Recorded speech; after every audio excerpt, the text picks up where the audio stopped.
Hey guys, what's up? Welcome back to Student Recipes. I am so excited because tonight I am hosting a dinner party at my New York City apartment. So I'm going to show you the fall menu I put together and how you can do the same to impress your friends. We're going to start with an appetizer, which is Italian-style bruschetta and ricotta cheese. Then I'm going to be serving a fall harvest salad with butternut squash, cranberries, and goat cheese. And then for the main, I'm doing a huge crowd pleaser, which is penne vodka with sausage. So we're gonna go course by course and I'll show you everything you need. If you like this video, don't forget to subscribe to Student Recipes. The very first thing I'm going to do is prep my butternut squash. This is because it takes the longest to cook, especially when you want it to get that soft consistency that we're looking for in the salad. So I'm gonna go ahead and lay that out on a baking sheet and then throw that in a 400-degree oven for about 40 minutes. I am just putting salt and pepper and olive oil to get it nicely coated. Use your hands, really get in there. Make sure all of the squash is coated in salt and pepper and olive oil, which is gonna make it nice and crispy and soft. Perfect. She is gonna go in the oven now. Next up, I'm gonna work on the bruschetta. So I have just like some fresh bakery bread, a baguette that I purchased, and I'm gonna cut this up into probably 1/2 inch thick slices and lay it out on a separate baking sheet and put it in the same oven and let it kind of get crispy and toasty. I should also probably mention that I'm cooking for about 7 people today, so you can just tailor the ingredients and serving sizes to how many people you're hosting. It's always best to use a bread knife. I actually can't seem to find mine, so I'm just using a really sharp knife and cutting like so. This is kind of what we're going for. In this bowl, I have a little bit of olive oil, salt, parsley, and garlic. I'm just brushing it onto our little bread pieces. This is gonna make it toast really nicely and also give it a bit of extra flavor, which I think is great because bruschetta, it does have a lot of flavor, but this just adds another dimension to the dish.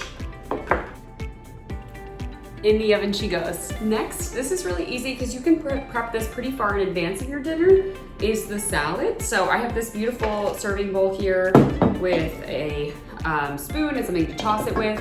So that's great. I'm gonna go ahead and wash my lettuce. This is my little salad spinner. So I've cleaned and dried it with this. If you don't have one, I definitely recommend. It's worth it. It will make your salads so much better. We're gonna prep the rest of the salad. Now all the lettuce is beautiful and clean in here. And we're not gonna dress it until right before people get here, but you can absolutely prep everything else about it before they do. So I'm gonna add some dried cranberries to this. I think this will pair really nicely with butternut squash because they're both sweet a little bit. And then the dried cranberries will add a little bit of tartness as well and some different texture. So I'm gonna go ahead and add about 1/2 of this bag that I bought from Trader Joe's. And then same thing with some dry toasted pecan pieces. And I love these because they're already finely chopped really nicely, so they're gonna add a crunch, but also not too much. And lastly, some goat cheese. I got a small container, so I'm gonna add almost this entire thing. And then we will add the butternut squash when it's done roasting. Homemade vinaigrettes are really slept on. They are so easy to make and they completely change your salad. So it's really simple. You basically just need some sort of oil. Olive oil is obviously the most popular. Some sort of acid, so we have red wine vinegar and lemon zest as well. And then some other things to sort of give it a bite and tang, which is going to be my spicy brown mustard. You can also do Dijon if you like that better. Honey, a little bit of salt and pepper, and then garlic. I'm gonna chop up a bunch of garlic into really, really small pieces, and that's gonna give our dressing a really big tang. I did 2 cloves of garlic in here. You can do more or less based on your preference. I'm making a big batch, so that's why I have so much. Now I'm doing a bunch of olive oil.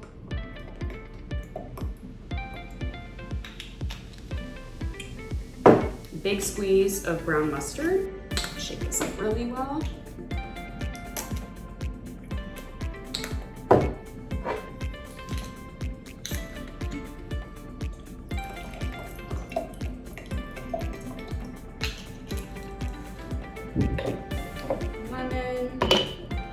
When you have one of these juicers, it makes it so pleasant and easy to add lemon to recipes, I've learned, so I definitely recommend getting something like this. Nice big pinch of salt. Stir it up. I always do about a teaspoon of honey, and then I can add more if I want, but nobody really likes a sugary vinaigrette, so definitely taste this as you go. Here we have our squash completely done from roasting. It looks incredible, as well as our crostini for the bruschetta. Moment of truth, adding the butternut squash to our salad.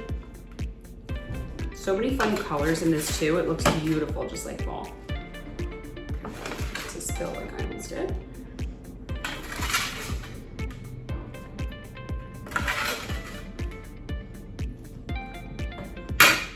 Time to mix.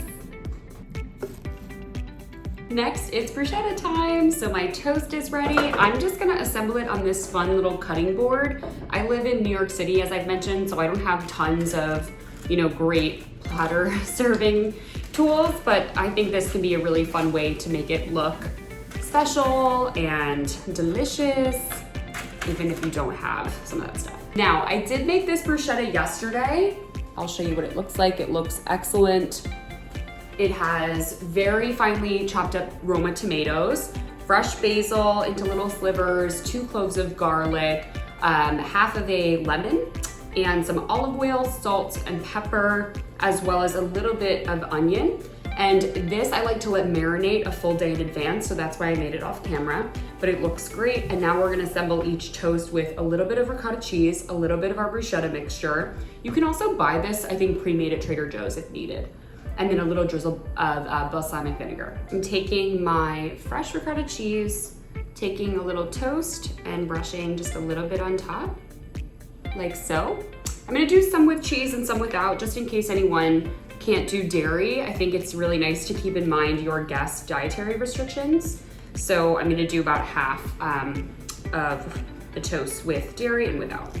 Okay, I'm gonna take my mixture and spoon a little bit onto each crostini. Ta-da! So pretty, right? I love it. Let's try one before they get here, because we are the ones doing all the hard work, so cheers.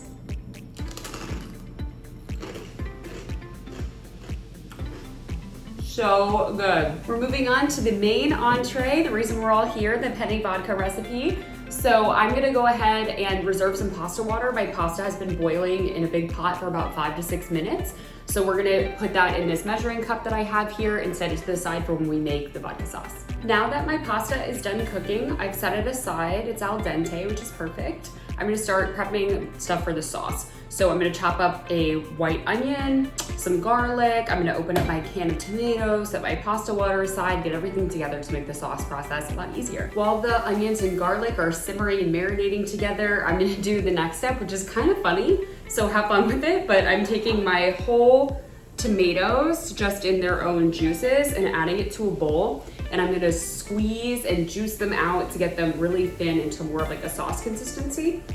Really mash them up good. My tip is to caramelize the onions and garlic first for a little bit and then move on to the tomato paste. I did half a can of this tomato paste, and you wanna let them marry for a solid couple of minutes before we add our vodka. I'm gonna be using Grey Goose, which is really bougie and unnecessary, but it's what I have on hand for drinking, and that's what we're gonna use to cook it with. And the other tip with the vodka is that we wanna make sure we, saute all of those flavors with the vodka for long enough that the alcohol burns off, because otherwise you're gonna have this really uncomfortable bite, almost like taking a shot every time you eat your pasta. So that's my tip for this.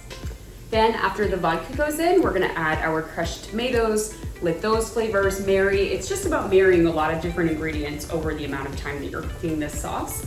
And then we're gonna go ahead and add a little bit of heavy cream and some Parmesan, and then taste to season.